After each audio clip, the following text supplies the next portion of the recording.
Let's go back. We like to find out about you as a little boy up there in Canada. How'd that go? Well, it was all right.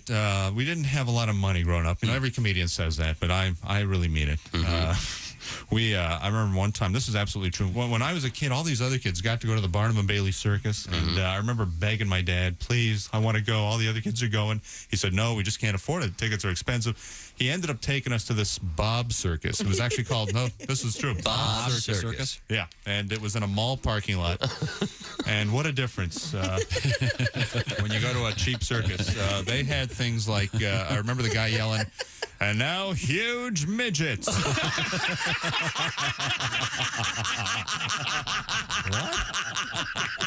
the hell is that?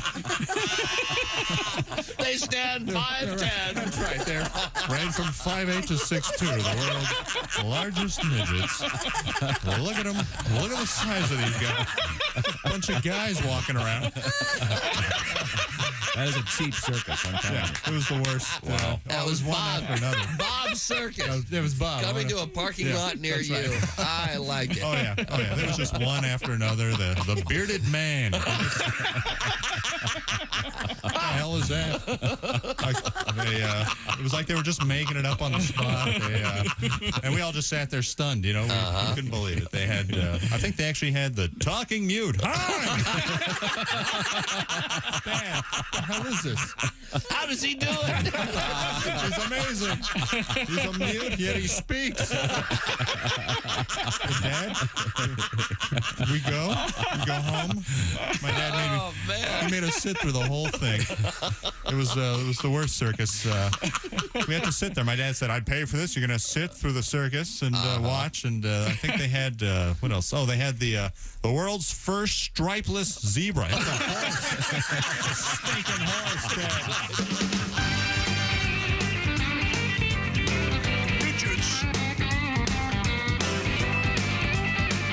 Good morning. Welcome. What's the name of this show? That's right. It's the Bob and Tom Show. Christy Lee at the news desk. Hello, Chick. Hi there. There's Pat Godwin. Hey, Chick. That damn hat.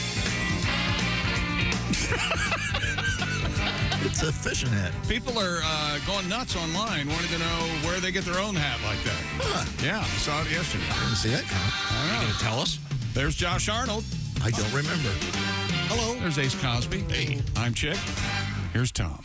Chick is right. People want to know where you get the hat. What is it? Is it like a boned? Yeah. I think The it fish might be the band Fishbone, if I'm not mistaken. Fishbone. Yeah, the band. Not familiar with We were Fishbone. given them at the radio Oh, they were station. early 90s, weren't they? Exactly, when I worked at MMR in Philadelphia. Cool. I think that's from then. So you've had that hat that long? I got a ton of hats, yeah. Oh. Well, this seems to be the au courant hat. It looks very nice, Pat. Well, when it comes time to hang them up and retire, you could put your hats on the second-hand market and make some bucks. Get my ass down to Walmart. There you go. Speaking of making some bucks, there's a really odd story coming up this morning about an auction that a bunch of famous people in Hollywood are doing to Oh, I saw that. to raise money for their crews, because obviously the carpenters and the makeup people and everybody else, they're out of work because of the strike with the Hollywood actors and writers. And there's some pretty funny stuff out there. You can bid on. I think one of them I remember is Adam Scott will walk your dog, and it's. And speaking of hats, Tom Waits' hat. Yeah, and on the auction. auction. One of the things is a hat A from fedora, yeah. Tom Waits. Pretty funny. You could bid on getting help with the New York Times crossword puzzle. I saw that. I forget who it was, but yeah, that would be. We were talking about that off the air. Have I been away from crossword puzzles for too long? I don't know where it became. For instance, a crossword puzzle clue right now is comfortable on an airplane, and the answer is first class seat. Yeah, they do that. So when does it become a sentence Yeah, instead of another word? I don't. Yeah, you get used to it. There are a lot of tricks. And there's a handful of words that are only used. There should be a thing. Brian Eno makes appearance every puzzle. For pasture, Leah is there a lot. Yeah. Eaton. But yeah, you could have someone help you with a crossword puzzle. It's fun. We'll get to the story coming up. I'm kind of bummed out today. I don't know if you can tell that or not. Oh, no, what's the matter? Well, something happened on the way to work. I really don't want to talk about it. It's very sad. Oh, what was it? What'd you hit? Maybe you'll feel better if you let it out. I hit a raccoon. Oh, man. And it was a no-doubter. I mean, this raccoon is... And I was in the baby car, so I could have gotten away from it, but there was a car coming ahead of me, and I actually did have time to think, if I swerve out of the way, I'm going to hit this car. Yeah. That would be bad. And that would be really, really bad. Instead of just horrible, it was really horrible. Ah, man. Yeah, I mean, it was no doubt. Yeah, he did not get up from that collision. It was... Okay, well, it was a she, and she was pregnant. Oh, my. Jesus. Don't feel bad. I bring this in here. There's a frontiersman out there that has a new hat. There! Yes. Let's look at this. I think my mother put a raccoon tail on our car aerial. Antenna? Oh, really? Antenna, yes. I'm almost certain. I think That was a thing. Wasn't that Goofy in one of the cartoons, driving one of those cool Disney cars? I think he did. I think he also had a He'd go, raccoon. woo! Remember the old antenna ball? Yo, sure. Jack in the Box was huge with those. Yeah. Oh, they were little clown heads. Yeah. Right, yeah. I may have the record for having to replace those antennas that would go up and down. Remember Sure. that era? What was that, like early 90s? Tom, you know why you have the record? You also went into a car wash with the sunroof open. I know. Okay. I never said I pay attention to anything going on. Did you ever retract the antenna down into the car before you had it washed or not? Yeah, but I don't believe you. But I remember I had to get three times I had to replace it on that car. That's why today's cars that have that antenna in the glass, whatever, that's fantastic. Yeah, it is. Until you have to get a new windshield, and you find out the new windshield's $2,500. Well, that's mostly because of the defroster and the defrogger. What is it? Defroster? You know what I mean. Yeah. They've got something in And those. the water-sensitive wiper setting is also in the windshield. That scares me. Oh, and that's the thing you got to remember when you go through the car wash, too. Take that off auto. You especially. I know. Oh, I found Too out. fancy. Oh, I know. Josh likes the old fashioned. You don't have you have an automatic setting for your wipers, I bet, when it starts raining. No. You just haven't hit it yet. No. You haven't? So you're saying it starts raining, I don't hit anything, the wipers just start going? Right. Yeah. Yeah. No. If I do, I don't have it set up. And I won't. You won't. No. Well, we've been talking about cars because there was an article about Christy Lee's little car, her little Nissan. What's it called again? The Figaro imported this little antique car she's got that's the size of a deck of cards, and but you can fit in it and drive it. yes. And there It's was an article about Christy in the car in the Wall Street Journal. It's technically a four-seater. Where'd my voice go? Hey, it's Diane Rehm sitting in for Christy. Okay. Boy. Yeah, I'm fine. It's technically a four-seater, but I have never seen anyone sit in the back seat. It's very small. You'd have to lay across the back seat. I can't believe that's a four-seater. Yeah. That's, Oh, yeah. That's a technical thing they do. Well, not certain cars do that for insurance purposes. Oh. Okay. If you have a back seat, it's cheaper or something. I've been told. We have we had a Thursday nighter.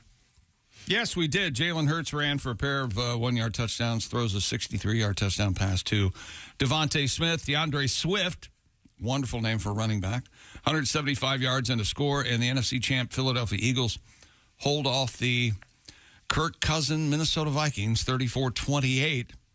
Hurts, bumpy game last night, but and he was arguing with wide receivers on A.J. Brown on the sidelines last night. But You guys aren't receiving wide enough. that's exactly right. And the Eagles get the win. We'll hear from Aaron Rodgers. He made an appearance on social media yesterday, and what Tom says is the biggest college football game in the history of the world. Coming up. Colorado and Colorado State. Yes, sir. Why is that the To biggest? hell with Michigan, Ohio State. No, it's just everyone. To hell with the Rose Bowl. To hell with the national championship game. It's this weekend. Well, He's Deion running up Sanders to is strangers at the changing gym. the entire nature of college football. How is he doing that? Well, by getting rid of 99% of the team and bringing everybody in with Good attitude? the new portal and et cetera, et Well, cetera. he's got good players, and he knew he had good players. Yeah. He's getting a lot of attention because Actually, he's Deion Sanders. The Colorado State coach, who Deion's mad at, brought up a point that Tom's made many times, and I'll tell you what it is when we come back. All right. Patty G. Yeah. I've got a request for some music when we come back. Also, it's a Trucker Appreciation Week. All right. And we're going to play a couple of trucker requests. And we'll also talk about a journey we have coming up. We'll be going to Bowler, Wisconsin, down the road a piece. And I can tell how much you enjoy that sound effect. Well, we didn't like the fact that you hijacked it from Chick. I started playing it. I was having fun with it. You said, stop it. Now you're playing it and laughing like you came up with it. Yeah. You can understand my chagrin. Not used properly. Thank you. Thank you very much. But go ahead. I've erased it off my button. We'll have... You're the captain of the bowling strike sound effect now. and I'm the captain of your heart. Oh. Man, that's a great song. Big Skin Pick'em info coming up, shoe-in update coming up. But right now, if you'd been enjoying our show with those great Raycon earbuds, you could really hear that sound effect. You're one of my heroes. You're an American hero if you're wearing Raycon earbuds right now. That's right. Raycon Everyday Earbuds look, feel, and sound better than ever with 3 sound profiles to match whatever you're listening to. They feature noise isolation and awareness mode. You can listen while you travel, maybe a workout, optimized gel tip, perfect for the airplane. The earbuds are comfortable enough. They fit every ear ever made. You can wear them all day, and they will not budge. And with Raycon, you also get seamless Bluetooth syncing, 8 hours of playtime, 32 hours of battery life, and they start about half the price of other premium audio brands. And no wonder Raycon's everyday earbuds have over 78,000 5-star reviews. And now that school's back in session, Raycon is having their annual back-to-school sale that ends soon. For a limited time, go to buyraycon.com/Tom and get 20% off site-wide plus free shipping. That's buyraycon.com/Tom to score 20% off plus free shipping. Buyraycon.com/Tom. Thank you very much, Chick. Coming up, we have a bizarre story about the famous painting, the Mona Lisa. Josh, big UFO news. Oh, yes. Well, they don't call them UFOs anymore. I think they call them STDs. I forget. No, they don't. This is the Bob and Tom Show. Hi, this is...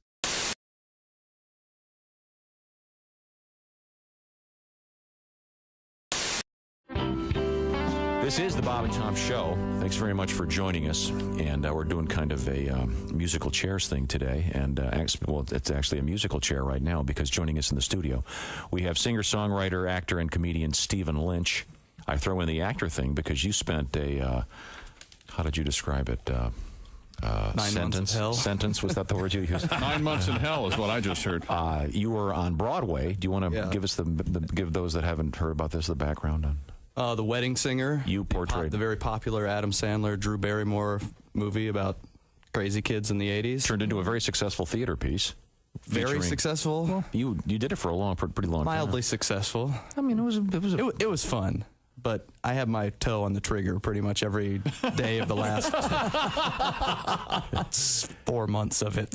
Well, I realize I'm making it sound like it was really bad. No, but I mean, it wasn't. It was time to move on. You know. Can you play one of the new ones for us? I think so. Okay. We just had a little powwow in your producer's office about what I can and cannot say on the radio these days. And there have been moments before. You think this one's okay? I don't know. Okay, well, if it's not. I don't know. Ladies and gentlemen, Stephen Lynch.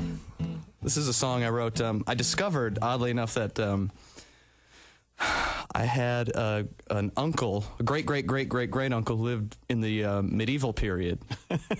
He pretty much did for a living what I do for a living. He was both a troubadour and a court jester, and I think he used to play in the court of the king and the queen. And I discovered one of his old compositions that he wrote for the lute, and I transposed it to the guitar. Good, because we don't have a lute handy. No. I don't either. Because I like guitar comics, but I hate lute comics. Prop guys and lute comics. Those are the worst, aren't they? Just hacks. They give us all a bad name. So this is one of his compositions, and I just thought I'd try it for a modern audience, see how it goes over.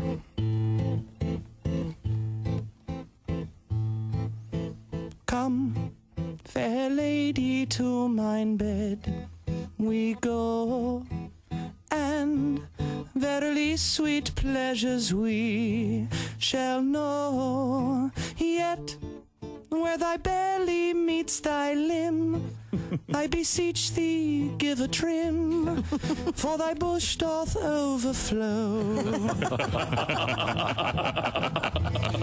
Milady doth have a 70s muff. A 1470s muff. Zounds, It's as prickly as a Christmas wreath. Think it might hide some baby birds beneath. Pray, shave it off to make a coat. There are fur balls down mine throat, short and curlies twixt my teeth. I sayeth not thy is hirsute, but it looketh like thou hast buckwheat in a leg lock. My uncle was also a very hacky stand-up comedian. But soft, what hair through yonder girdle grows, to be or not to be put in cornrows. Oh, it is beastly and unruly, and it smelleth of patchouli, and that offends my nose. I sayeth not thou art furry down there, but it doth resemble Fidel Castro eating a London broil. Tra-la-la-la-la-la-la-la-la-la-la-la. Tra-la-la-la-la-la-la-la-la, medieval bush. Bravo. Stephen Lynch. Thank you, lords and ladies. Thank you. Stephen Lynch, ladies and gentlemen. What is a lute? A lute it looks like a pear-shaped ukulele. Yeah, it goes. Kind of a... Well, there's no neck. There's no neck, though. Yeah. Look like guitars. I think those are lutes. To change an old joke just a little bit, the best sound a lute makes is when a banjo lands on it in the dumpster, or an accordion, one of the two. I'm sure there's You're really anti-lute, man. I do not.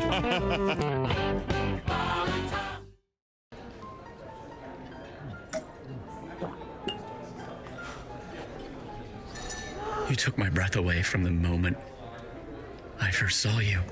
Will you marry me, Dolly? She said yes! She said yes! It's not a real person. It's not a real diamond.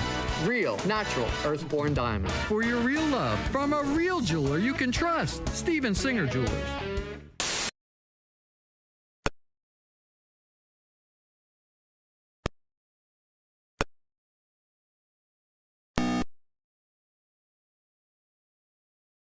X-Men. Hey, Christy, it's your favorite drummer. I'm in town playing for a new band called Saber. Call me. Hey, Christy, it's me, Donnie Baker. Hey, I was cleaning out the boat, and I found a pair of your, anyways, I think they're yours. Can we try it again? I got the motor fixed. I swear to God it works better. You ain't gonna have to row or nothing this time. On my pager. Christy Lee's X-Men. Welcome back to the Bob and Tom Show. Christy Lee at the news desk. Hey. There's Pat Godwin. Hey, chick. Hi. There's Josh Arnold. He's at the I Hate Steven Singer sidekick chair. Steven Singer Jewelers, proving how worthless lab-grown diamonds are by giving away a free 1-carat lab diamond with every engagement ring purchase while supplies last. Purchase is necessary. Visit IHateStevenSinger.com for more details. There's Ace Cosby. Hey. I'm Chicken Key, and here's Tom Crystal. Thank you very much. Coming up, of course, the Ace Cosby joke of the day. We certainly look forward to that. We had an interesting news story earlier this week about a dog that had been lost at the Atlanta airport. Oh, yes. Yeah, 3 weeks. 3 weeks this dog was running around. And, what kind of a dog was it? I forget. Was it like a little yappy dog? I can't remember. I don't remember. It looked like a mutt.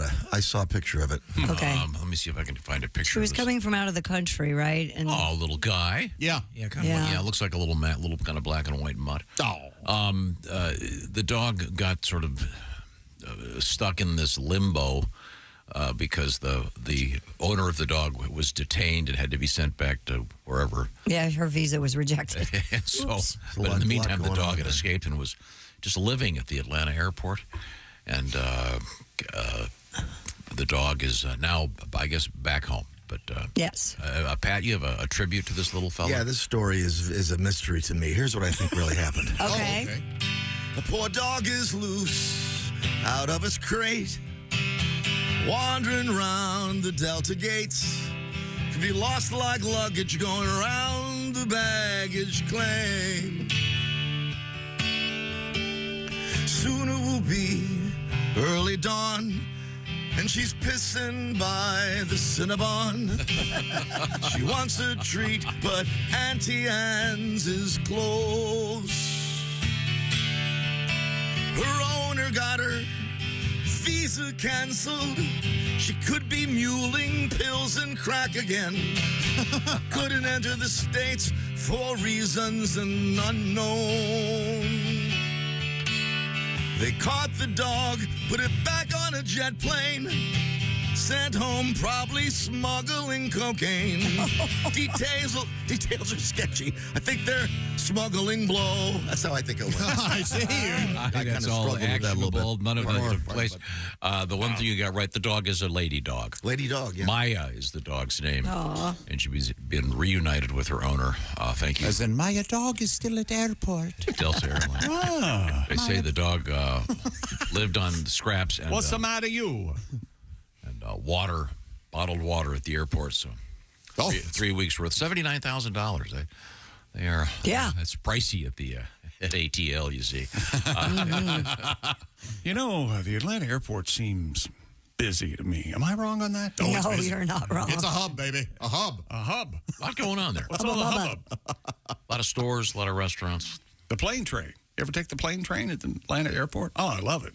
You go to terminal to terminal. And welcome to the plane train.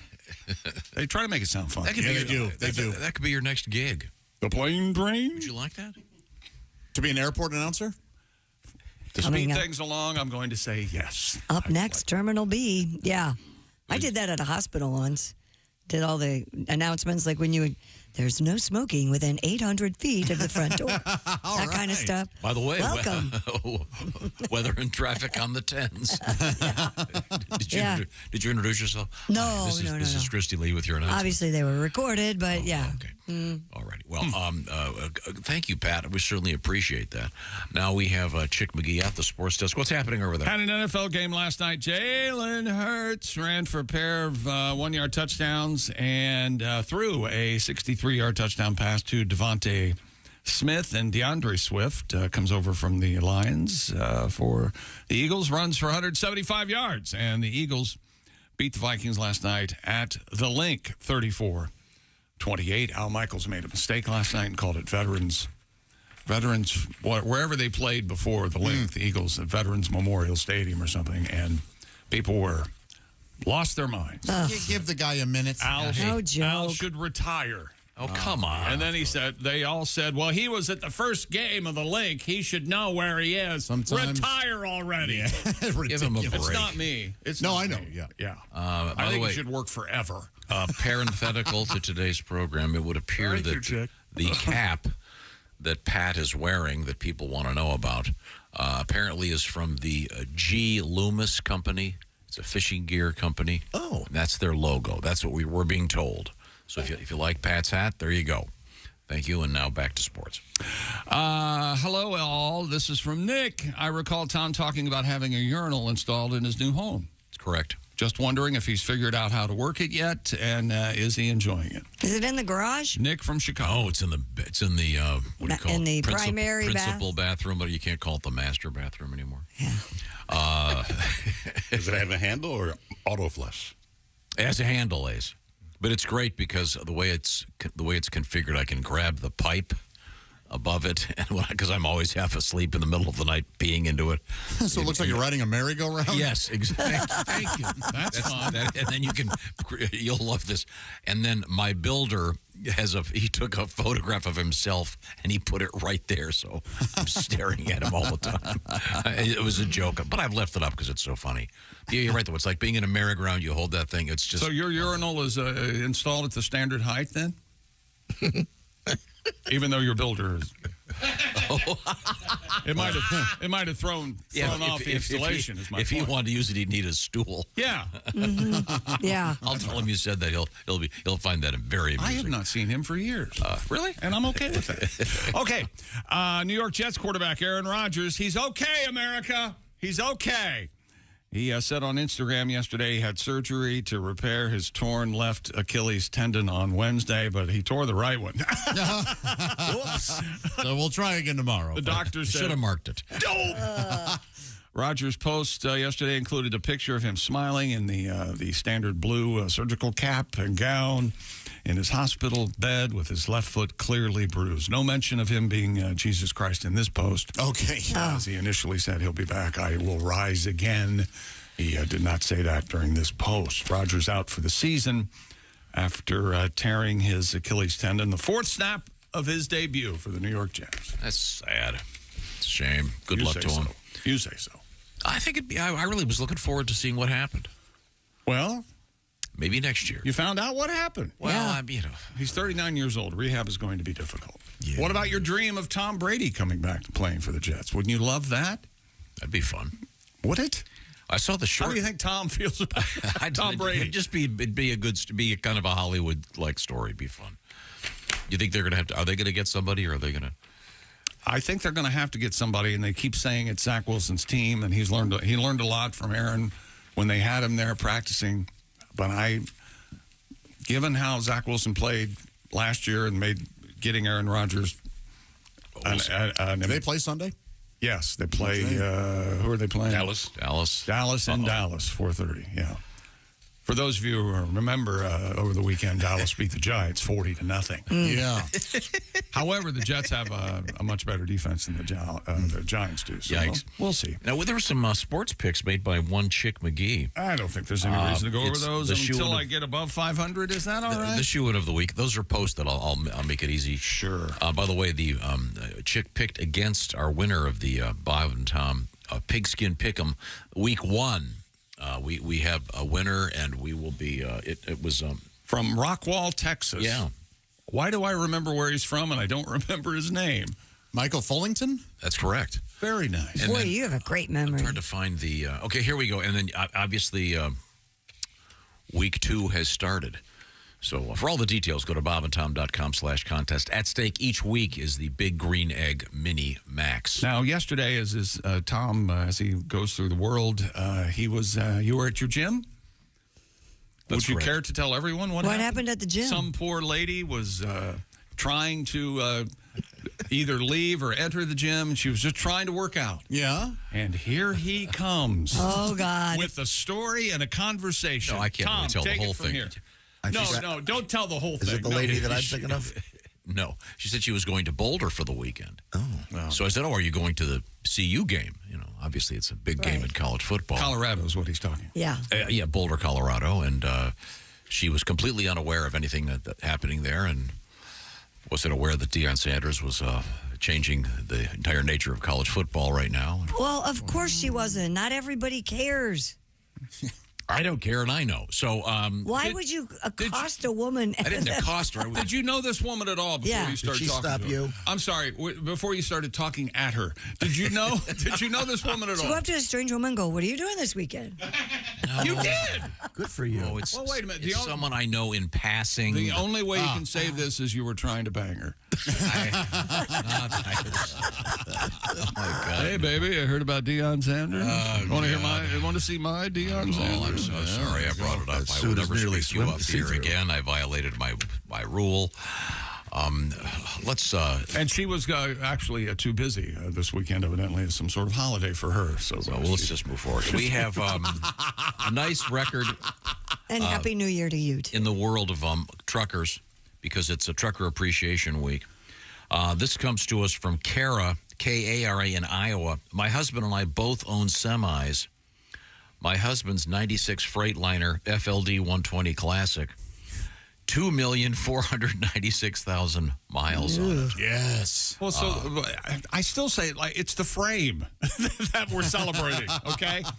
This is amazing. Hers, by the way, has only 188,300 on it. Rookie. So yeah, she's got to break this baby in.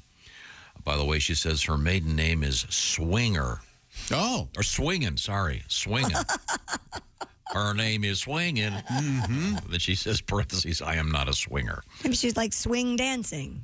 Okay, but that's Maybe right. she likes In to any swing, event, like in honor of the great truckers out there for Trucker Appreciation Week, lots of requests for this baby.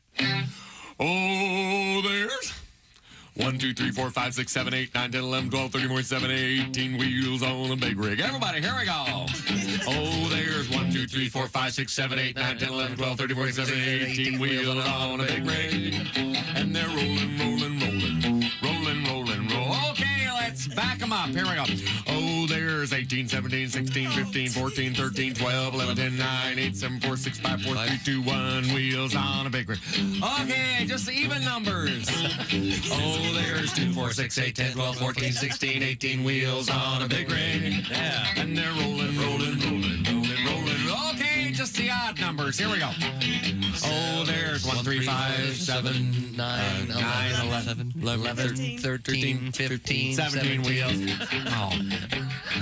Oh, you're so smart in math, yeah. Okay, well, how about Roman numerals, Mr. Smart Bob? Oh, there's I,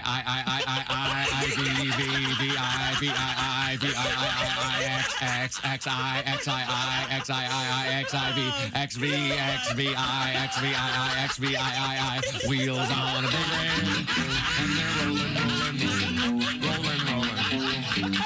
Okay, get out your wrist calculator. Let's divide the wheels by pi. Here we go. Oh, there's 3.1418555 1212901346 800 bit, and they're rolling, rolling, rolling, rolling, rolling. Thank you, truckers. The genius of Haywood Banks and the classic 18 wheels on a big rig. Now, where were we? Where were we? We were talking about Deion Sanders in Colorado State and Colorado this weekend in Boulder. Colorado State coach Jay Norvell has heated up the rivalry with number 18 Deion Sanders' Colorado Buffaloes by taking a poke at Deion Sanders. Norvell made a reference on his coach's show to Sanders and Deion the way he is. And I sat down with ESPN today, and I don't care if they hear it in Boulder. I told them I took my hat off and I took my glasses off, and I said, when I talk to grown-ups, I take my hat and my glasses off. That's what my mother taught me. So, you know, they're not going to like us no matter what we say or do. It doesn't matter, okay? So let's go up there and play. And so that's just how I feel about it. Yeah. And so I don't mean to take over the show, but I'm just tired of, I'm tired of all that stuff. It's just, it's, and I know everybody else is too. Deion wears sunglasses and cowboy hats and big white cowboy hats, and he's somewhat of a cartoon character at times, sure. But that's the way he attracts attention. And as you might guess, Deion had some comments for Coach Norvell of Colorado State. I'm minding my own business, watching some film, trying to get ready, trying to get out here and be the best coach I could be. And I look up and I read some bull junk that Deion said about us. Talk to us. Once again, talk to us. Why would you want to talk about us when we don't talk about nobody? All we do is go out here, work our butts up, and do our job on Saturday. But when they give us ammunition,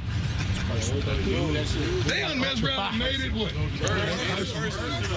was just going to be a good game. They done messed around and made it. It was going to be a great test, a battle of Colorado, but they done messed around and made it. Oh, my God. Is this are they at a press conference? No, they're at practice. Yeah. Oh, okay. These are just coaches doing this for their teams. That's fun. It's very WWE-like. Right. People love this. Yeah, people love it. He is the number one story in college football. And the spread. And I don't see it staying. You told me off the air. What's the spread in the game? Colorado State getting 24.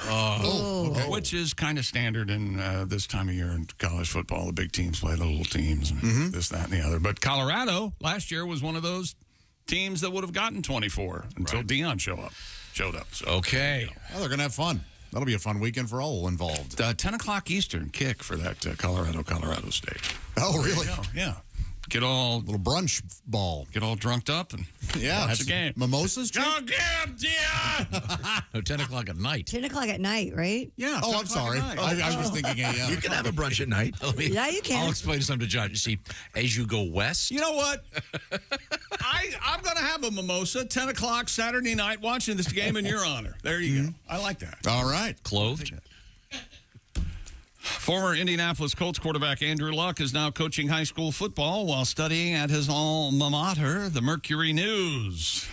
You know, say what you want about the planets, but Mercury's the only one that has their own newspaper. I'm crazy about Mercury. They report Andrew Luck has moved back to the Bay Area last fall to start a master's program at Stanford. Giant brain. Luck, who retired from professional football at 29, see large brain, is also helping coach Palo Alto High School. Luck is coaching at practices twice a week. And earlier this week, spent the entire session. Well, he's going to quit right before the first game. With the Palo Alto's JV team. Oh, I see. Yeah. Oh, you wanted to do this story so you could take a shot. Nice, Tom. Maybe he wanted to remember his children's names when he's 51. Yeah, well, can he reimburse me? And walk upstairs. Can he reimburse me the $10,000 for the seats that were worthless? You would have gotten them anyway. That's true. He's right. Dear Chick. This is an email. I really like how you've been embracing the joke of the day lately and how Ace tells the joke with your involvement. Somehow, even after the knock-knock joke about 0 and 9, I really enjoyed that. That's Kenny from Seattle. It's been a strong week for the joke. That I think maybe one may be less than stellar, but a couple very strong jokes this week. I think Ace disagrees. I think they're all stage-worthy. That's Did what we have the recording going for that? I think they're an amazing I like this new chick. I like the attitude change. I don't trust this chick at all. Look at your watch. No. Write it down. No. What's coming up in sports? Your mom. How about that? He's back, baby. Sports in a strip club. Coming up. Sports in a strip club. Yep. 2 bits. I was going to say something else, but I'm glad you went with bits. 2, huh? Tom, your thoughts? 2 butts, we could have said, I guess. Oh, yeah, that'd be all right. Shave between the thighs. No, wait a minute. No. What did I say? These works. These works. HelloFresh. Hi, how are you? What is HelloFresh? Well, it is the #1 meal kit in America, and HelloFresh is a great way to give yourself some extra time in this life instead of going to the grocery store. HelloFresh does the shopping. They do the measure. You just put it together so you have great, fresh ingredients and restaurant-quality food, and the instructions could not be any clearer. They have photographs, so if you don't know a pineapple from a persimmon, they'll show you, and it's delicious food. I mean, that goes without saying. And HelloFresh now is talking a lot about these new quick and easy recipes. Some 15 minutes and ready to rock. Christy's got some of the classics over there. Which one's that? Actually, this is one of those 5-minute prep, 35-minute cook time, and you have a delicious Southwest beef cavatappi, and they have 6 steps on the back. It's easy to follow. Lots of color on the picture. And I love the fact that they show you a picture of it, because if you told me it was cavatappi, I'd have no idea what that was. Cavatappi is the pasta shape. Oh, it looks like it's kind of like a Mexican spaghetti or something. It looks just fantastic. So forget the details by going to HelloFresh.com/50BT show. That code will really help you, because it's going to knock 50% off the price and 15% off the next 2 months. Find out what the program's all about at HelloFresh.com/50BT show. By the way, every week, 40 meals to choose from. They've got a special HelloFresh marketplace for lots of snacks. You can switch your proteins around, et cetera, et cetera. You got to go to the website, have some fun, check it out. I think you're really going to enjoy it. Plus, you're going to save yourself a ton of time and have great restaurant quality food. And it's a lot cheaper than having that food delivered from your favorite restaurant that gets a little pricey. Check out HelloFresh, HelloFresh.com/50BT show. Coming up, a little bit of an update on the Toy Hall of Fame and a delicious recipe for involving Cheetos. We'll find out. This is the Bob and Tom Show. Got something to say? Send us an email. Bob.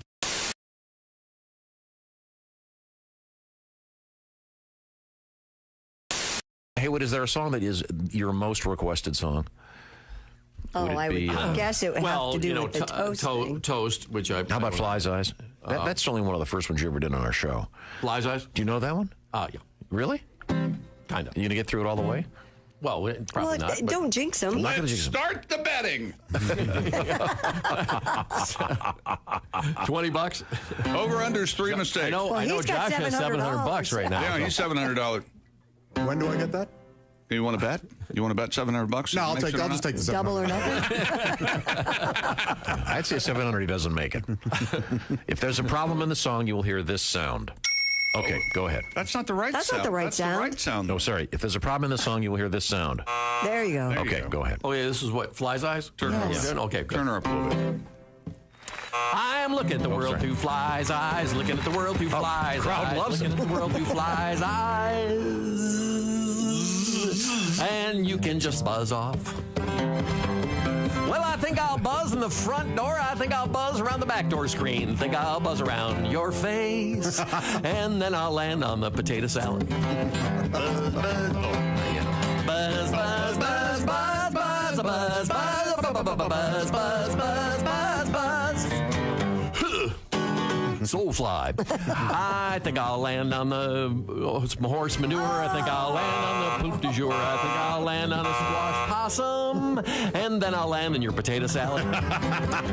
Just cleaning my nails. Well, I get up in the morning when the dew is on the dew, and I date a little maggot named Mary Lou. Someday we'll get married and won't think twice, and our kids all look like dancing rice. I'm looking at the world through flies' eyes, looking at the world through flies' eyes, looking at the world through flies. Help me. And you can just buzz. You can just buzz. You can just buzz off. The genius of Haywood Banks. That was close. There we go. Some applause. Hi, everybody. Chick McGee here from the Bob and Tom Show. I want to tell you about the NFL season coming up. We got together with the folks at Big Green Egg, and each and every week, you're going to have a chance to win a Mini Max Big Green Egg during the Pigskin Pick'em program on the Bob and Tom Show. Let me see this pair of panties with Well, it kind of looks like the cushion. Yeah, see, and it's Is it a regular pair of panties? odd. Oh, look at that. More of us could fit in these. Should I try these on? Can we see your butt right now? I mean, Sure, Bob. well, I want to see the before and after. Well, I can't. Well, she's in a skirt, though. You really can't. Oh, okay. Well, I don't know. Okay. Do you have them on? Monitors? No, I don't have them on. Well, that's really rude. Wow, that's your big ass. Wow, look at this. Nipper attack. Like,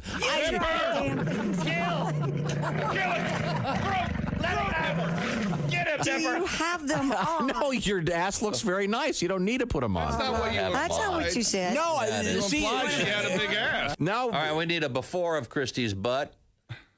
Take as long as you like, Dean. Come on, smile. Now, do you just put them on? Are you going to put them on? Can you? Oh, remember, Christy, the padding. put 'em on right the here. padding goes in the back. Yeah, now. make Remember, sure you do that just right. like pants. Oh, she's She's slipping them right on. So. Okay, wait a second. No, she's slipping them on. She has a skirt on, so she can just put them right on. I didn't know we were. Okay. Dean, get some of that while you're at. Come on, Dean. You're not wearing. Come on, Dean. Are you wearing hose? Come on, what are you, queer, Dean? You're not wearing. You're not wearing hose, are you? Women that wear hose. Now, are you wearing? But are you wearing traditional panties right now? Yeah, boring. It's Friday, yes. Okay. Yeah, just boring, ugly. No, I mean, but you do have panties on because those Yes. haven't been laundered. You might get some. So do you. Come on, Dean. Make love to the camera, Christy. Go for it. Okay, now she's slipping. you can't. Could you let's allow a little bit of dignity. Christy Lee is now slipping on the booty pop Okay, where's the cameras? panty augmenter. What does it say on the? Okay. Okay, now she's let's. Now, all of a sudden, you got those on, so now she's got the padded. I'm Hold curious, on. if you sit down, do you feel the big cushion? Is it like being on a No, that's me. on lawn furniture? Oh, Oh yeah! Oh, baby's got back. Oh wow! Looks like you've Let's got take a some. look at that, huh? Oh my God! Dude, looks like you've got a huge ass tumor. You have shelf ass. Nice. So step out from behind the monitors. Okay. Let's see what. Oh yeah. Oh yeah. Oh my God! Yeah, Look at that. she's got baby's got back now. No, that really does pop them out It there. it really accentuates the backside of your backside. Oh yeah. Oh, that's. Look at that, Hey guys, my dad has a new album out called Under the Bed, and it would really help a lot if you were to check that out, so I can go to college. Please.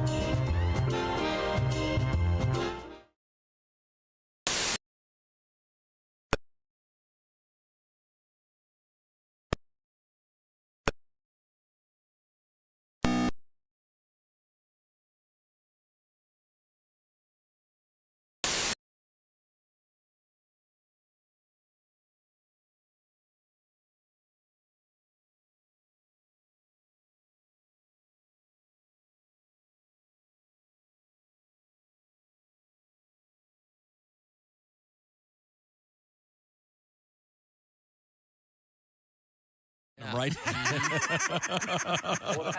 State of California is apparently they're in the process, I guess, of banning the Mylar balloons. They're called the small ones, silver ones. Passed in the Senate. It's on its way. because to the apparently General these Assembly. balloons cause massive power outages. I can see it's an important, serious business.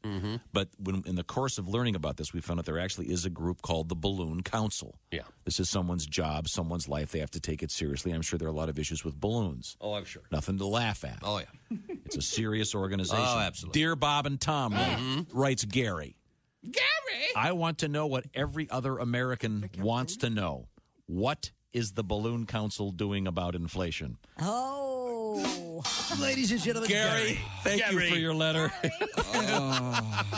You know you're too high when you're eating cereal naked and your girlfriend tells you to put some clothes on. You realize it's not your girlfriend. It's just a woman on a bus. That's how you know you're too high. Essential Morning Radio. All day and all night. This is Bob. What I mean, a tail later. Welcome back to the Bob and Tom Show. Christy Lee at the news desk. I'm sure you'll come back on Monday better, right? There's Pat Godwin in the performance room. Hey, chick. Couple days off, relax. There's Josh Arnold. Chick. Man, boy. There's Ace Cosby. Hey. I'm Chick McGee, and here's Tom. Just had a request for the Ace Cosby Joke of the Day early edition. Why just one? Well, that's what I'm saying. We got the weekend is here. Yeah. Let's enjoy life. Here we go. Yeah.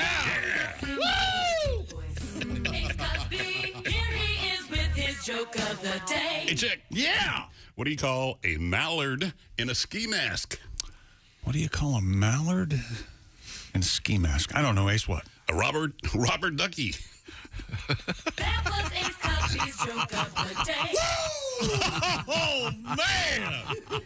You ever laugh so hard you don't make any sound? That's what I was doing. A robber ducky. The reason I didn't hit the outro music because I didn't know the joke was over. Took me a while to grasp it. My fault. Wait a minute. I'm slow. I think I might be onto something here. We were talking about the Mercury News, and I joked, and I said that's the only planet that has a newspaper, the Mercury News. Well, apparently, Jupiter has a Jupiter Daily. Oh. It's Jupiter, Florida, but still, nice. I wonder if there's like a Uranus Monthly or... We know that there Saturn is a Sentinel. Wasn't it Uranus Times? Remember we had about 500 of them here for that's a day or two?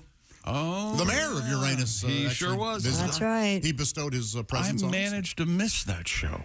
You weren't here for that? I was not here. Oh, wonderful For the fudge. guy's second appearance, chick wasn't here. Yeah. Okay. Was I here for the first appearance? Yeah. So, the Uranus Chocolate Company? So there is a Uranus. Fudge. I'm sorry, yes. There's Fudge Company. And the billboard says around the corner the fudge is made. The best fudge Okay. comes from Uranus. It's good stuff. Okay, very good. Yeah. Anything else over there? Oh, that's a good question. High school soccer coach in Texas has resigned after it was discovered that he spent over $5,000 at a strip club. What's the problem? What's the problem with that? So, Police told the Wise County Messenger that Bridgeport High School coach Mr. J.D. Bales allegedly charged $5,455.18 on a school district credit card. Oh, that's the problem. You know, I still... Wow. There are worse things going to school district. Hang on a second, though. the 18 cents, where did you suppose that came from? How odd. Taxes? Come on. Things, yeah. They have to tax your drinks. So the soccer coach takes Maybe had a nice meal. Well, more than five. So what? 2 lap dances? There used to be a place around here that had a great buffet for lunch and prime rib, and it's pretty good food. Oh, well, you can't. That happens. You went for the food, did you? That's what I heard. Yeah. The establishment known as the Men's Club. Oh, okay. Is in Houston. The Men's Club. I mean, who hasn't accidentally gone to a strip club and used your business credit card or from your school district? I mean, come on. Where was the club again? Houston. Right on time. Johnny on the spot. Yeah. Killed it. Timing's everything. They say... do as I say. He may have been like, oh, I'm going to eventually reimburse the... but you still can't do that. Can't even do that. No, you can't. I remember... $5,000? They told us that... Oh, Rollins? Whenever I was on an expense account, they were like, You can't use this for personal things and then reimburse us. I've just never been a strip club guy. I don't. I was for a while there, and then and then all of a sudden I went, "This sure isn't very fun anymore." And I haven't gone in probably been a decade plus. The last strip club I went to, they found out who I was or something, and well, it was a comedy show tour, and they all of a sudden I'm backstage and they're talking shop talk, and I didn't know how and everybody's naked but me. And you were in like their locker room? Yeah. I think Christy was there too. I've been to that club. I wasn't with you on that exact. Did they have a event? What do they call them, house mothers? Did they have one of those? Oh, at that someone strip in club? charge. There's like an old, like an ex stripper that like makes sure the girls are like they outfits her. Yeah. Yeah. I think that bitch played my song.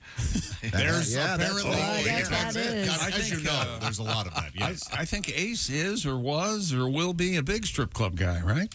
I used to go a lot because I would go with record company guys, and they were paying for everything, so I got to know a lot of the girls. Always got to keep an eye on that bottom line. Would the buy a $5 beer? Would the record company guys slip you some singles to tuck?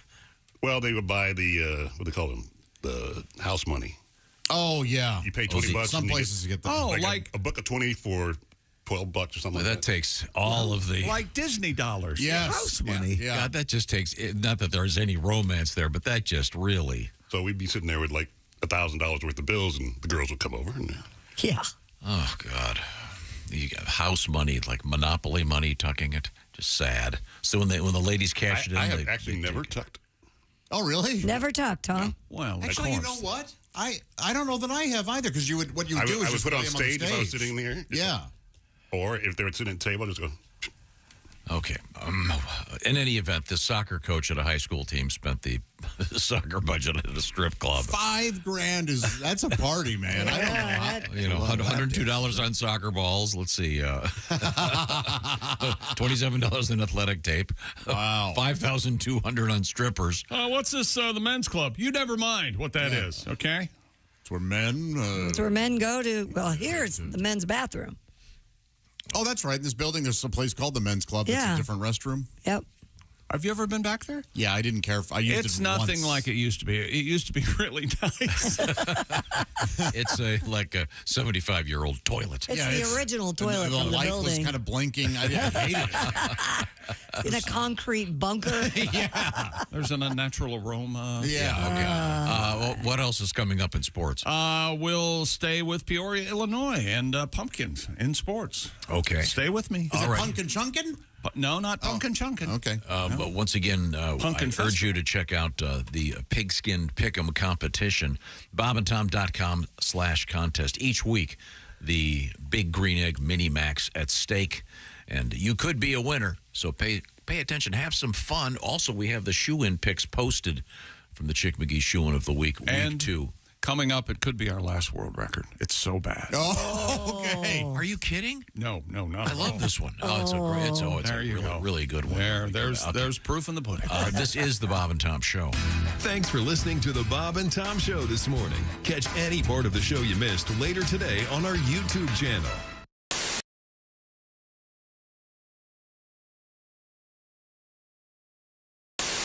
Yesterday we were talking about hickeys. Yeah. I have a story for you. Which one of your daughters has one? You had those hickeys, yeah. Oh, and your daughters. Yeah. No, nobody has hickeys, but we have death by hickey. Death by Hickey? Mm-hmm. Well. My boyfriend was a vampire. Were that me, I'm sure the officers would stand over my body and say, I have a feeling this is how he'd wanted to go. More chalk.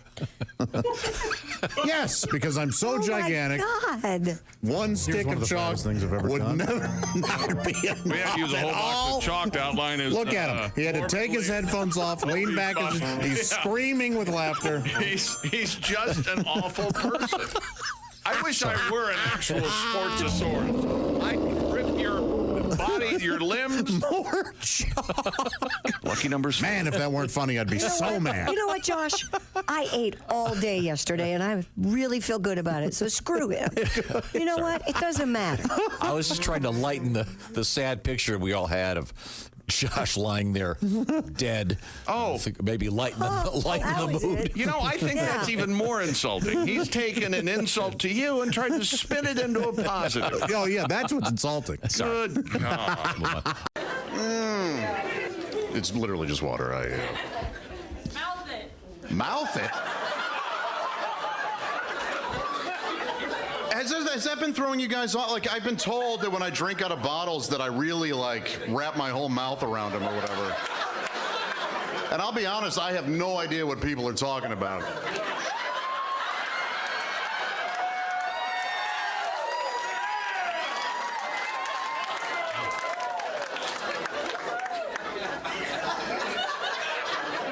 How we doing, fellas?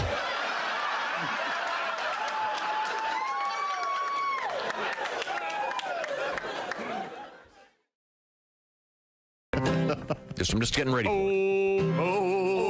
There's 1, 2, 3, 4, 5, 6, 7, 8, 9, 10, 11, 12, 13, 14, 17, 18 wheels on a big rig. Everybody, here we go. Oh, there's 1, 2, 3, 4, 5, 6, 7, 8, 9, 10, 11, 12, 13, 14, 17, 18 wheels on a big rig. And they're rolling, rolling, rolling, rolling, rolling. Okay, let's back them up. Here we go.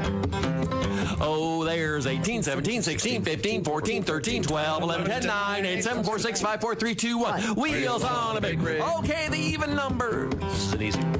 Oh, there's 2, 4, 6, 8, 10, 12, 14, 16, 18 wheels on a big rig.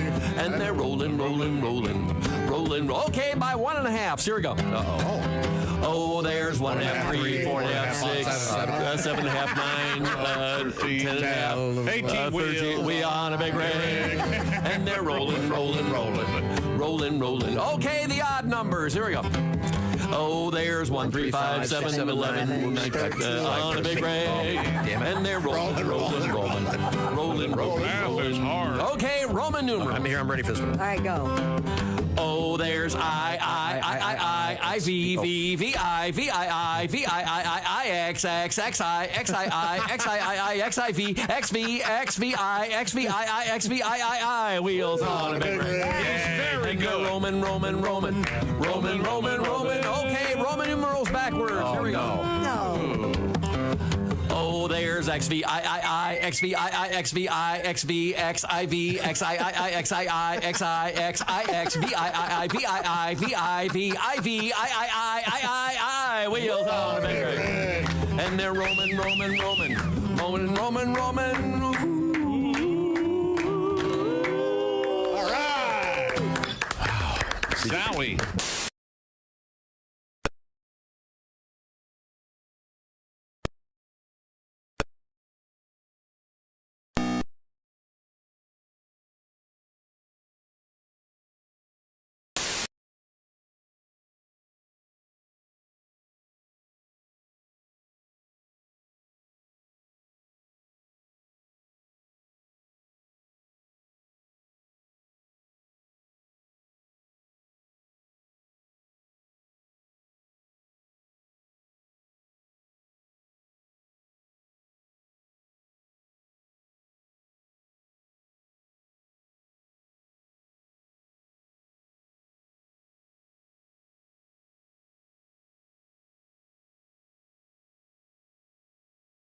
Attacked and repelled an armed intruder as the Cheeseman family napped in their home following a baked bean dinner. Finally, we'll meet Harriet Billingsley, who, upon discovering a swarm of pubic lice, rushed to the drugstore to get a bottle of Quell shampoo and, on impulse, purchased what turned out to be $1 million winning lottery ticket.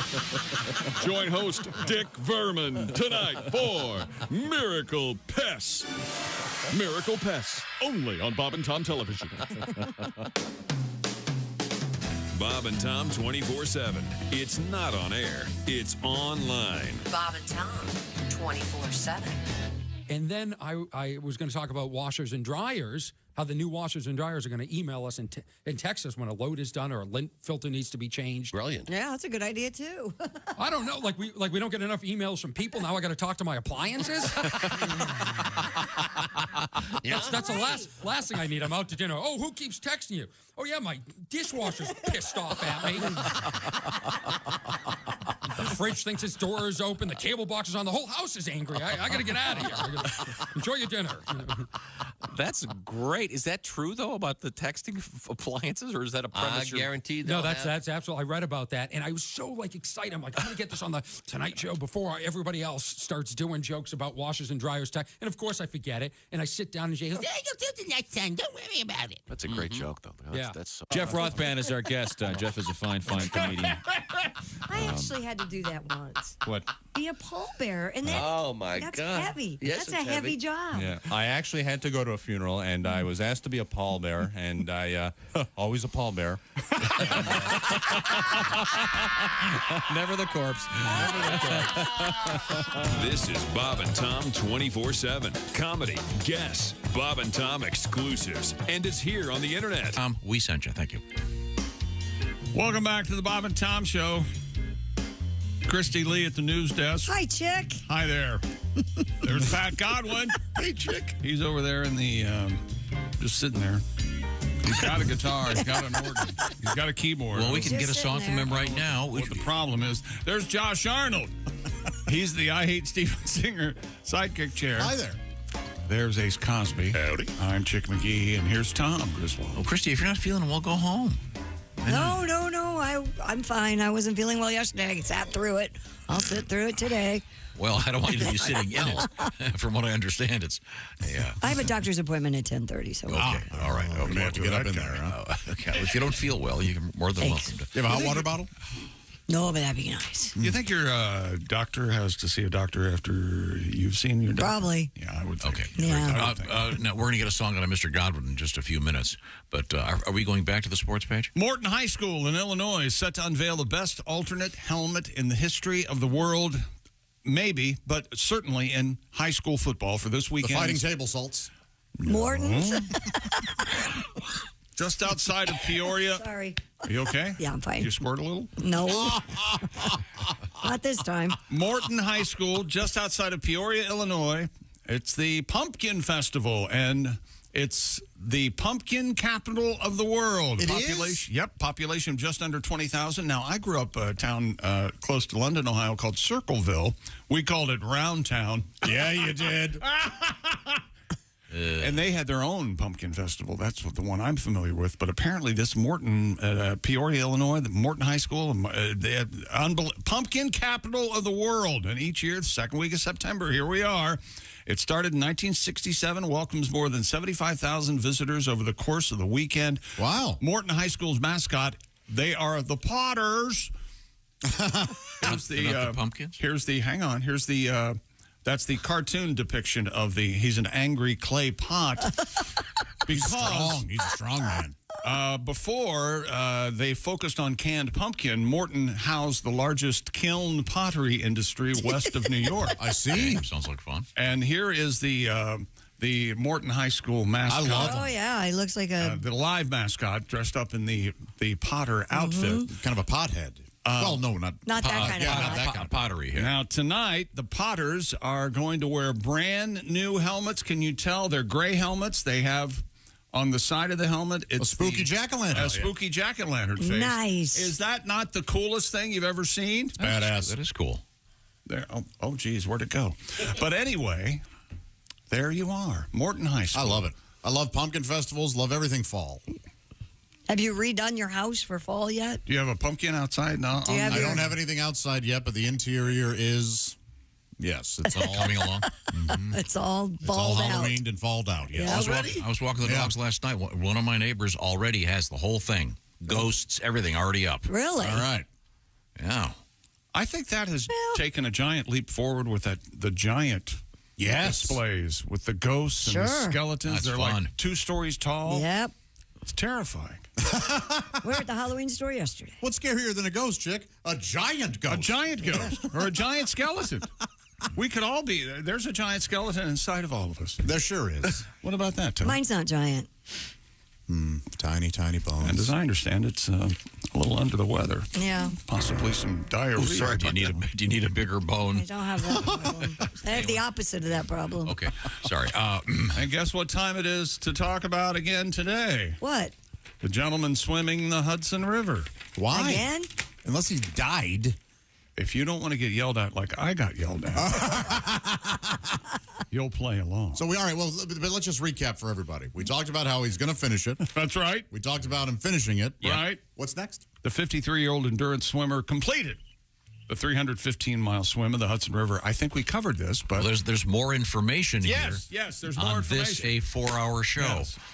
Oh, there we go. Ergo, you fill a room with 6 funny people, and we have to repeat a story. Remarking about me getting yelled at. Where did I pick this up at? 4 funny people. Lewis Pugh battled Pugh. Famous NFL Pugh. Tom, go. Jethro Pugh, lineman for the Dallas Cowboys. Great name. Blocked by Jerry Kramer with a little help from the center. Gail Gillingham, no, that's the other. Ringo. No, that wasn't him. Is there a less fitting last name than Pugh for Florence? There's nothing Pugh about her. Lewis Pugh battled She's fatigue, beautiful. choppy water, rocks, and pollution to complete a month-long journey which started at Lake Tyr or Lake Terre. Tyr must be Tyr of the Clouds on Mount Marcy. Tyr of the Clouds. Bum, bum, bum. No, there's a song. Not that. On Mount Marcy. Mount Marcy.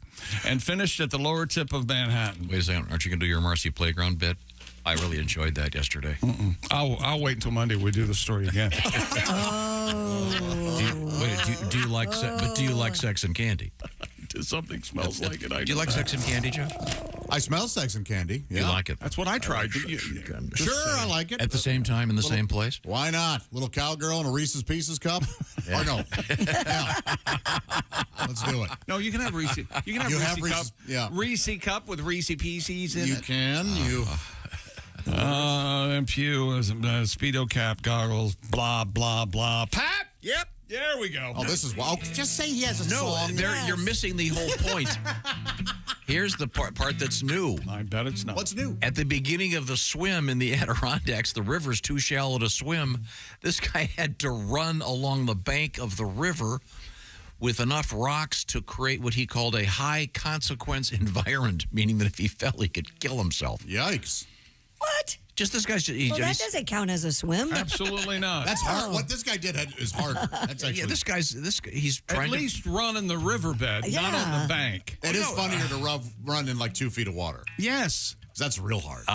This guy said, I was just wearing a Speedo, a cap, and goggles. And he's trying to help people keep the river clean. He must have looked insane. and he gets all the way to New York Harbor. It's a good thing Sully wasn't landing a plane when he got there, but that would have been really, really sad. Man trying to complete Hudson River swim killed as Sully saves a plane full of people.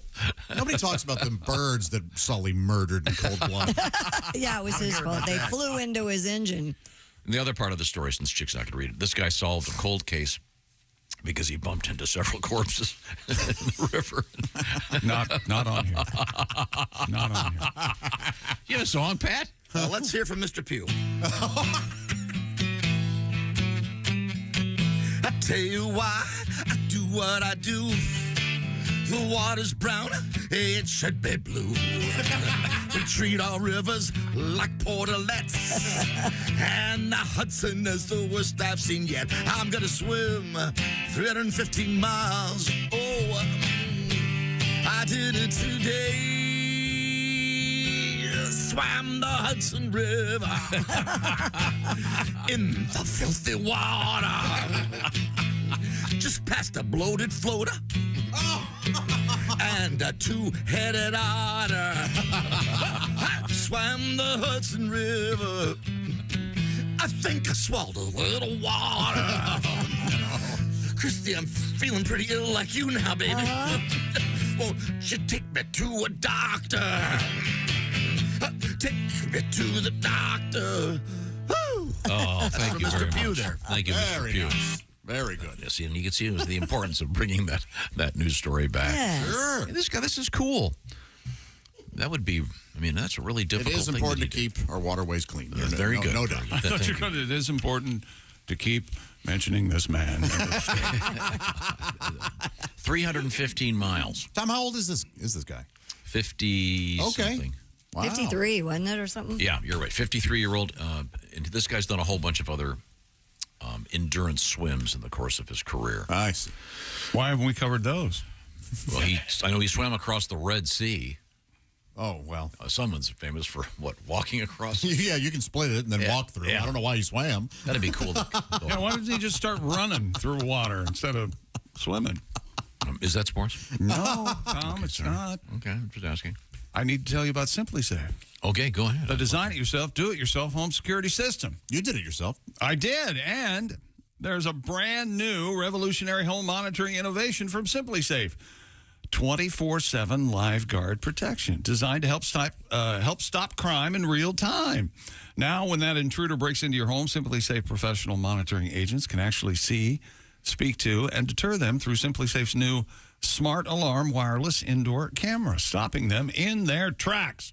24/7 live guard protection made possible by the new Smart Alarm wireless indoor camera, only from Simply Safe, available with Fast Protect monitoring plan.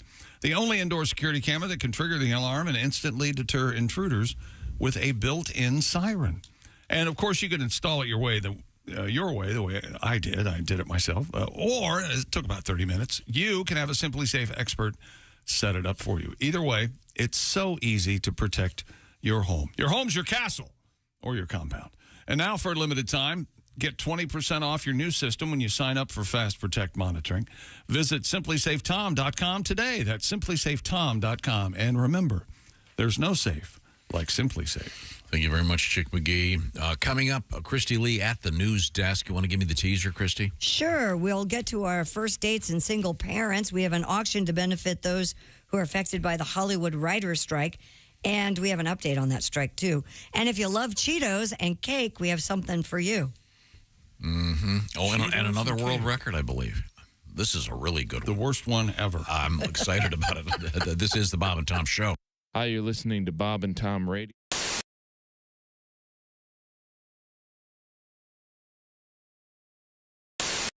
Yeah, Okay, can you introduce Carl? Yeah, I'm Graber. Yay! And that's our bass player right over there. That's Carl. I am Carl. Yay!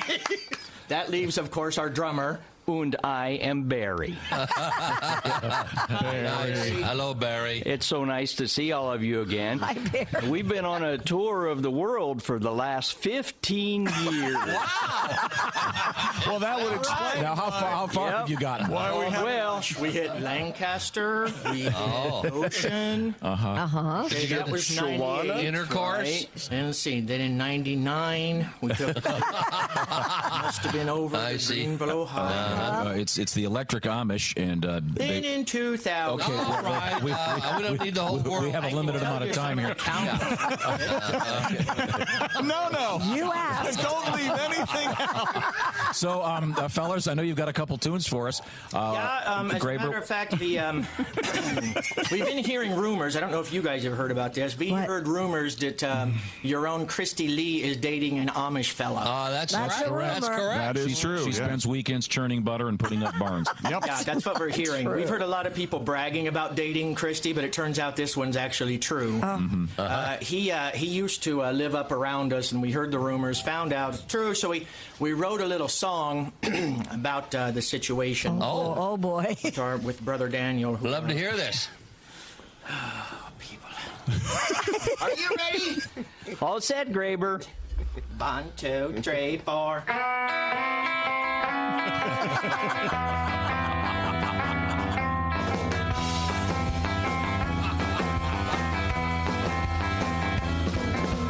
There's an Amish man who is in danger. He met a heathen blonde but couldn't change her.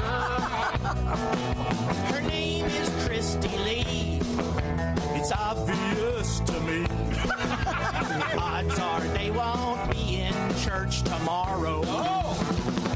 Secret Amish man. Secret Amish man. They gave you a phone number and took away your beers.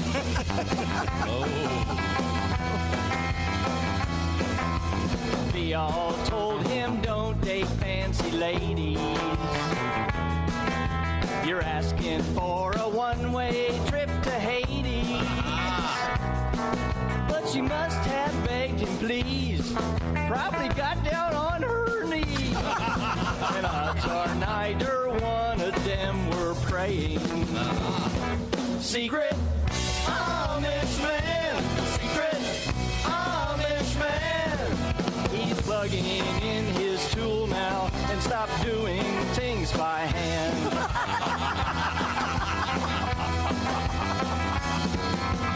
Making maple syrup on a Sunday.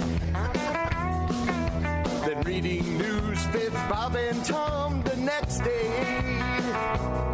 She's straddling both worlds.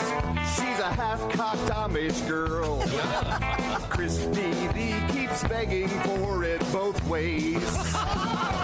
Christy's Amish man.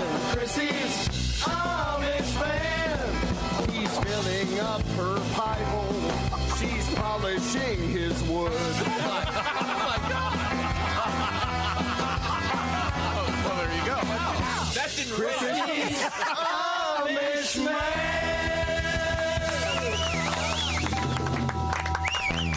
Wow. I think I'm flattered. Sure, you should. You know, that last phrase didn't rhyme. I don't know if you guys... it was really nice. Whew, hope he's listening. Well, he's probably polishing his wood. Probably building a barn. They're a lot better than I remember. The Electric Amish.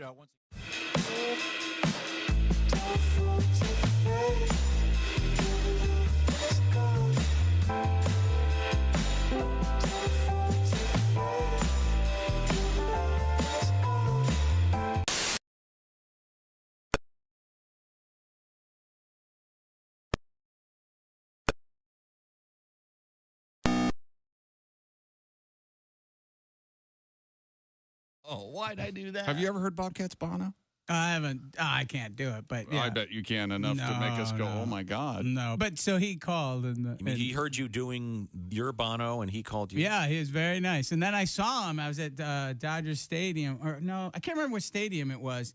It was very, and he and I met him, and I'm in the, like the stadium doorway. Mm-hmm. And he said some very sweet things and very kind, and we talked back and forth. And it was just him and I and one other person. And he starts walking out to do his concert, and he turns around and he takes off those, the fly sunglasses. Mm-hmm. And he goes, "Hey, Bobcat," and he throws them to me. And I catch him, and I go, "Thanks, Mean Joe." I knew that was coming. And he goes, "What?" What? Yeah. I'm going, oh man, that's one of my best riffs ever. Falling on his deaf Gaelic ears. Yeah. Yeah. Hey, this is Ron White, and you're listening to Bob. Hey, welcome back to the Bob and Tom Show News Desk. Christy Lee. Pat Godwin in the performance room. Hey, Chick. There's Josh Arnold. Hi there. There's Ace Cosby. Howdy. I'm Chick McGee, and here's Tom Griswold. Thank you very much, Chick. I got a couple trucker requests as we celebrate Trucker Appreciation Week. We'll have to get some of these on all next week, too. I've got a stack of them building up over here, so I'll try to get to some of those in the meantime. We return to the sports desk with Chick McGee. Have we missed anything? Stupid world records. Uh-oh. This isn't the bad one. Well, it is, but it's in a different way. A man in Japan has the Guinness World Record for the most consecutive pull-ups. Mr. Kenta Adachi now holds the record. Completed 651 pull-ups. To qualify for the record, the participant's body must stay straight throughout, and the body must be hanging limply before the first pull-up. Man. The body then must be raised until the chin is above the bar and then lowered until the arms are straight, with the process repeated as many times as the person finds physically possible. And no more than 15 seconds is allowed to pass between pull-ups. Okay. That's amazing. Yeah, that's insane. Doesn't say how long it took him to the 651 pull-ups. Yeah. That's a lot. I haven't done that many. Shoulders hurt.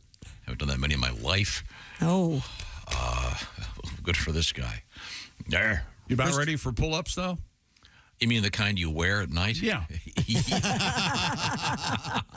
Christy, when you were in school, did you do pull-ups or the flex arm hang where you had to get yourself into pull-up? Girls did the flex arm hang. Yeah. I always thought that looked harder than the pull-up.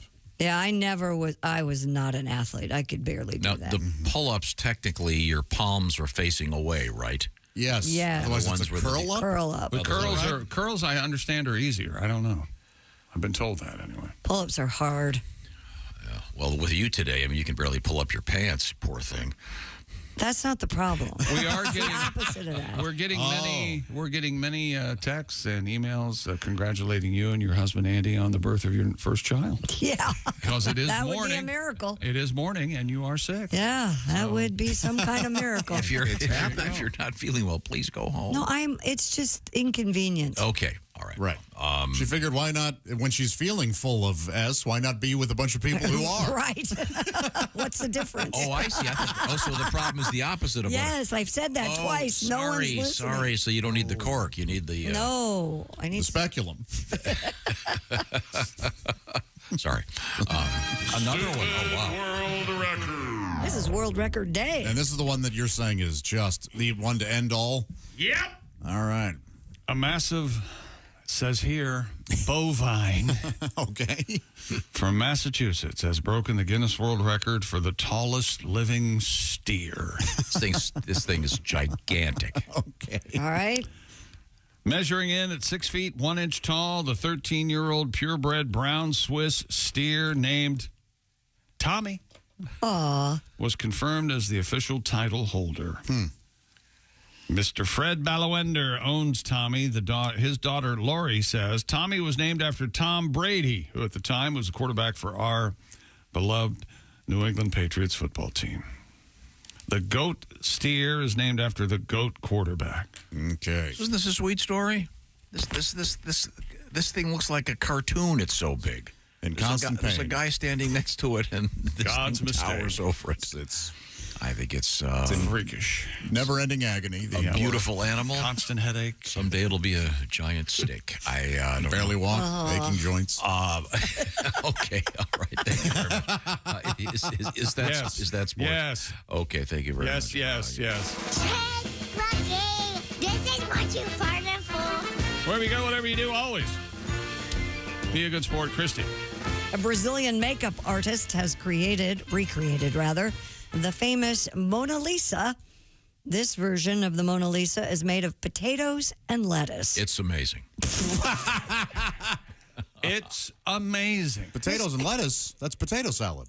It's Mister? It's great. Have you seen it, Chris? No, you need mayonnaise for potato salad. Mr. Holson Torman posted an Instagram video last month showing his creative process as he turned his grocery list into a reimagining of the famous painting by Leonardo da Vinci. He began by purchasing Mona Lisa potatoes, a golden yellow variety of starch from South America. I'm not familiar with that. This thing is amazing. All right, I'm going to take a look at it. Just like Mona Lisa, made of potatoes. All right. What do I look up so I can find it? Go Mona Lisa potatoes. That's all you have to do. You'll get it. There's a very lengthy article about how he did it, the artistry that this involves. Are you looking at it? Oh, yeah. Pretty good, Here you isn't go. Here you go. Wait a minute. Is this... I mean, it's immediately recognizable as the Mona Lisa. Is that the one we're supposed to be looking at? No, it's this one. Whatever you've got, I like. I like that very much. It's this one. It looks like a lot of lettuce and... I don't understand it. Are those potatoes? Yeah, they're potatoes. You can see potatoes Is it in here. Is it 3D? No, he takes the potatoes and he's a makeup artist. Oh. And he puts makeup on potatoes. On the potatoes. So these, I see. So I'll ask again. Instead of using a canvas, he just used potatoes and lettuce. Is it 3D? Right. I know. Is there... It's more of a bas relief, really. Looks like... It's a lot of nothing. It's extraordinary. In fact, if you're in the room with it, the eyes follow you around. The eyes of the potato. Wait a minute. Is that you in there, Pat? Not yet. Oh.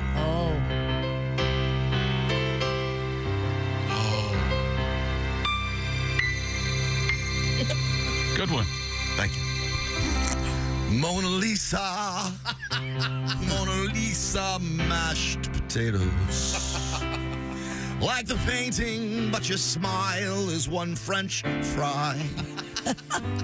They added lettuce for your hair, poor Mona Lisa. Those scalloped potatoes are very hard to apply. Is it cool using potato peels, Mona Lisa?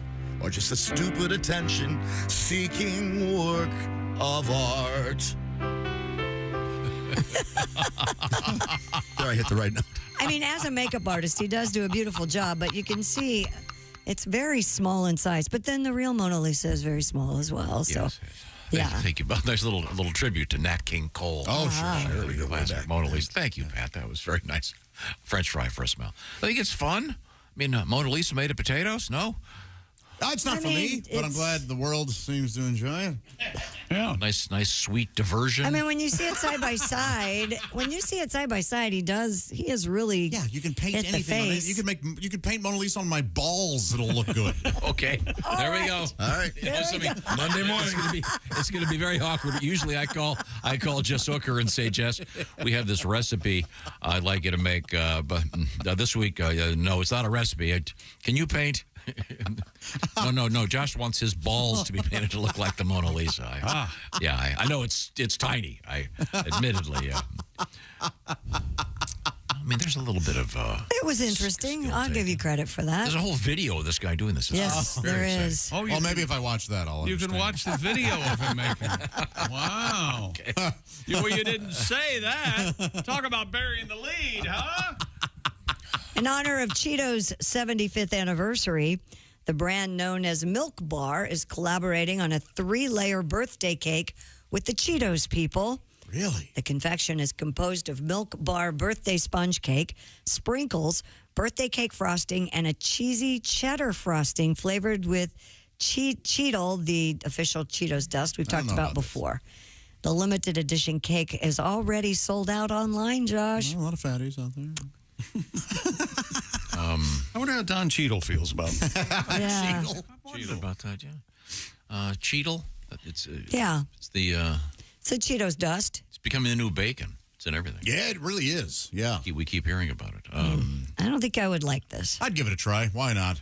You never know. That's the thing about all these recipes. You read about them, and then something you think it's going to be awful. I always go back to the same one, which was the hamburger buns made out of Krispy Kreme donuts. Yeah, we all poo-pooed that till we had one, and it was fantastic. True enough. Because we were adding a bunch of sugar. So, of course, it's going to be delightful and delicious. Sure. Okay. Now, we return to the news desk with Christy. Are you going to be okay? I'm going to be fine. Christy, those milk bars are popular, aren't they? I've never been to one. Okay, I've never had one. I've read about them. I've heard about them. Yeah. But on first dates, single parents know if someone is worth it before dessert, apparently. Good. A new survey conducted on behalf of the dating website Stir reveals what the dating landscape is like for single parents. Isn't Stir slang for prison? Slang for prison, yeah. Yeah. My Uncle Fred's in Stir. Well, for people that dating? might be your age, I think the younger people don't call it the Stir. I don't know. You're probably the younger people, they call it the hooskow like my mom Yeah.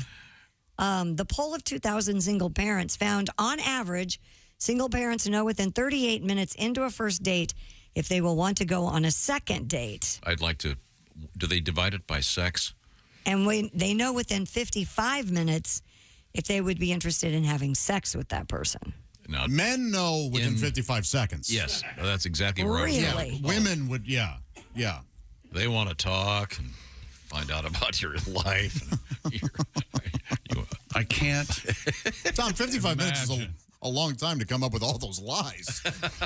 You know within a minute, 55 seconds, whether you want to essentially, yes. Well, you're attracted to them. Yeah. Well, but you know how that is. Dudes are more visual. Yeah. Women need to. So, the assumption is this is a dinner date, and within 55 minutes. So, by the time dessert arrives, they've decided if. Okay. 55 minutes to decide. I don't know. I think most women are shorter with me. It only takes them a couple minutes to realize they never want to have sex with me. Oh, that's not true. I'm out. Excuse me, I have to go to the bathroom. Didn't you do that one time? You got out of a date by going to the bathroom? No. I'm pretty sure you did. No, the true story is I had, it was a friend of mine ditched us. It was a blind date and sat down for dinner. So were both of you on blind dates or just him? No, just him. And the woman was really cool and great looking. I don't know what came over the guy. But he literally just got up from the table, and we didn't know he was by after about 20 minutes, but I'll go check and see if he's in the bathroom. Wow. I am a big fan of the Irish goodbye? Yep. Sure, but in that No, not in this situation. Not on a date. How many times would it make me... How many times have you Irish goodbye to first date? 17. And here's how many times have you wanted to? Yeah. All of them? I'm a big fan. Big fan. Of just I leaving. Irish goodbye in a couple minutes. I'm going to go out and get some cigarettes. You don't smoke. Shut up. Yeah. Stuff like that. It'd be cool to do a setup where you have someone who's extraordinarily attractive, but then have her do things like, would you cut my food for me? It wouldn't matter. Make a bunch of absurd demands It and wouldn't see how matter. it goes. You just said guys would. It does no. Women can. You can want to have sex with a woman immediately, and then get to know them a little bit, and then that can change. Oh, it does? Yeah, Oh. sure. Oh yeah. Well, that's nice. Not worth it. Yeah. Yeah. Now, Ace, are you dating at this point? Are you right now? Or is there a I'm on the lady? sidelines. Oh, you're Wait a taking minute. a I break? thought you were getting married. You had a date and everything, didn't you? A fiance? What happened? You're not aware of this? That's going on. That's over. That happened a year ago. Yeah, I'm aware of it. I just want to hear it again. He knew. Want him to relive the pain. Oh, God. We're friends. Good. I bet I'm you glad things are. are amicable. Are you? I don't want to get too personal. You still bang? Could we? On the joke bang that I. Let's just my convenience. Didn't want to get too personal. Receptacle. Let's just move on. Immediately. There are a couple of more stats here on this. What? On the single survey? Yeah, there's once again single folks. 20%. Single parents. Single Single parents. I'm Single sorry. parents. Single parents. Only 20% say they have higher expectations for good sex than they used to. Okay. So I'm not sure what that means. A third of them don't have the time or energy to date. I bet, man. Jeez. Yeah. 57% of single parents say they are embracing their silly side more than before they had kids. Good. That's a good thing, right? Yeah. I think it's nice they think they have a silly side. Hey, before the Jell-O comes, I'm going to light a couple of farts. Oh, you sure I've gotten silly? See, now that's Dad, that's silly. That is Yes, silly. yes. I can shoot milk out of my nose. He's so silly. This will make her want to drop her panties. Yeah. There's nothing like the milk coming out the nose that gets the girls. You know, I have never been able to do, when I was a kid, and I just stopped trying, arm farts. You know, Yeah, armpit I never. farts. Can't Same do it. here. Can't do them. I bet you were a big time armpit farter, weren't you? oh, yeah, that's a. I can do the hand one. That's pretty good. That's pretty good. Oh, wow. Isn't that attractive? How about the, And the That's real one. attractive. How about the? I wish I could do the real one right now. No, you can do the. You do the HF. How about the PF? Boy. Wow. You might know this queef. You may That recognize was this. kind of mean. Not mean. He's suggesting you're able to do it. We're being silly. Come on, it's just silly. That kind of silliness is supposed to turn you on. Pat, can you do the No. armpit fart? No, I used to be able to do it in the pool, not anymore. I bet though. you killed. Yeah, killed it. Yeah, so there we were, me, Barry Gibb, and Fontella Bass. And we're in the short end of the pool, making arm farts. Man, oh man. I've got another trucker request. This is from Jeremy in Arkansas. My Peterbilt has 2.8 million miles on the chassis, 1.1 million on the current engine. Okay. Very good. Thank you, Jeremy. He wants to hear, as he puts it, the classic. Wow. Well, thank you. This is the classic song, Shut Up. Excuse me, darling. I hate to interrupt you, but there's something I must tell you. I will sing for you now. My dear, if you find yourself in Holland, they'll say to you, how ya man. In France, they'll say, fermez la gueule. In Athens, you'll hear, scamos. In Berlin, it's Helton, see the Schnauzer. In Jakarta, it's simply Buncom. Let me translate for you, darling. Shut up. Shut up. Shut up.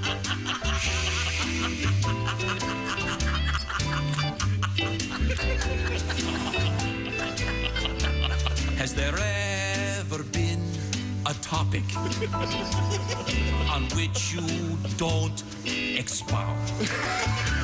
Has there ever been a moment when your mouth wasn't making a sound? Have you ever had the feeling that you might have said enough? I am begging you, my darling, shut up, shut up, shut up. Day or night, it does not matter. You still want to shoot the breeze. When I hear your constant chatter, I'm thinking, someone shoot me, please. Maestro, looky change. Now we are in the bedroom. So comfortably reclined. Too bad the only intercourse we're having is the conversational kind. There's just one way to stop you from blabbering so much. Say hello to Mr. Johnson and shut up. Shut up. Shut up. Shut up.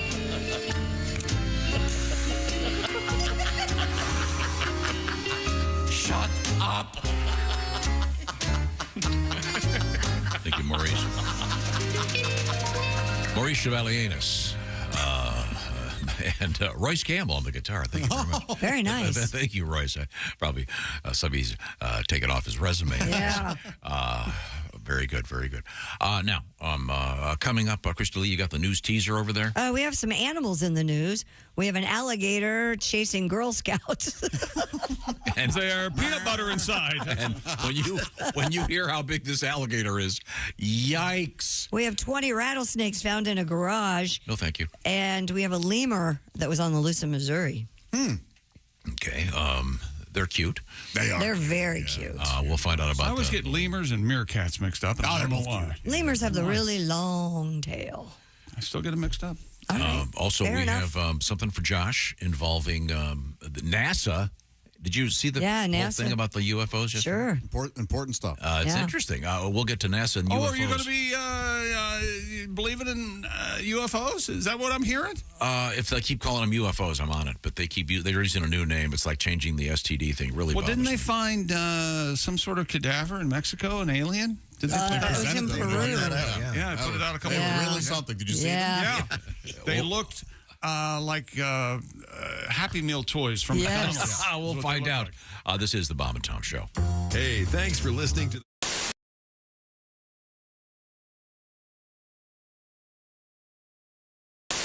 Give me a strum of that. I want to see if this thing sounds good over there. Oh, that's nice. Is it too loud? No, it's great. Does that sound good, Dean? We okay over there? Okay, good. Sounds we're loud, but... Yeah, Rodney, famous for many songs. It all started here with the famous Fred song, which we opened up the show with just a couple days ago. This is a sad song? No, it goes, okay. I'd like to sing you a song. They could probably change your life. But I don't have one.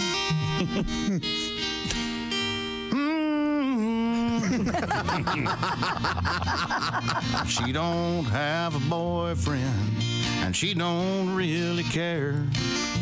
But she's always real happy. She's got a grin from ear to ear. And